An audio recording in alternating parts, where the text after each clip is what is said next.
ബാലു എടി ഇത് മനസ്സമാനം താടി നീ പോടി ഞാൻ ഉറങ്ങണായിട്ടില്ല നീ. ഓ പണ്ടൊക്കെ പ്രേമിക്കുന്ന സമയത്ത് ഇങ്ങനെയൊന്നും അല്ലായിരുന്നു. ഞാൻ അടുത്തിരിക്കുന്നത് ഭയങ്കര സമാധാനം എന്നാ പറയണേ. അയ്യോ അത് എത്ര വർഷമായത് പറഞ്ഞിട്ട് അതിനെയും പൊക്കി പിടിച്ച് നടക്കണ. നിനക്ക് വേറെ പണിയില്ല, നീ പോടി. എന്തോന്നു കുറച്ച് സ്നേഹത്തോടെ സംസാരിക്കും. പോടി എത്ര നേരം ചല്ലും ചേരുന്ന് അല്ലായിരുന്നു. ഇപ്പൊ എല്ലാരും വന്നില്ലേ? മനസ്സാകുന്ന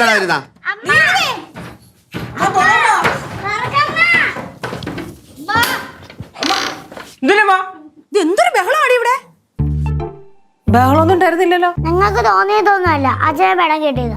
എന്റെ പൊന്നോ, ഞാൻ മര്യാദയ്ക്ക് കിടന്ന് ഉറങ്ങിയായിരുന്നു. അപ്പാണ് ഇവിടെ വന്നിരുന്ന തലയിൽ മാന്തി ഒരു മനസ്സാണ് തരുന്നത്. നല്ല ഉറക്കം വന്നതാണ്. ഉറക്കം നിന്ന് പിടിച്ചു കഴിപ്പിച്ച് തലയിൽ മാന്തിയാ? അമ്മ എന്തിനാ അമ്മച്ചിന്റെ തലയിൽ മാന്തിയേ? ഞാൻ മാന്തിയൊന്നുമില്ല. മകളെ നിന്റെ ക്ഷീണമൊക്കെ പോയാ? കുഴപ്പമില്ല.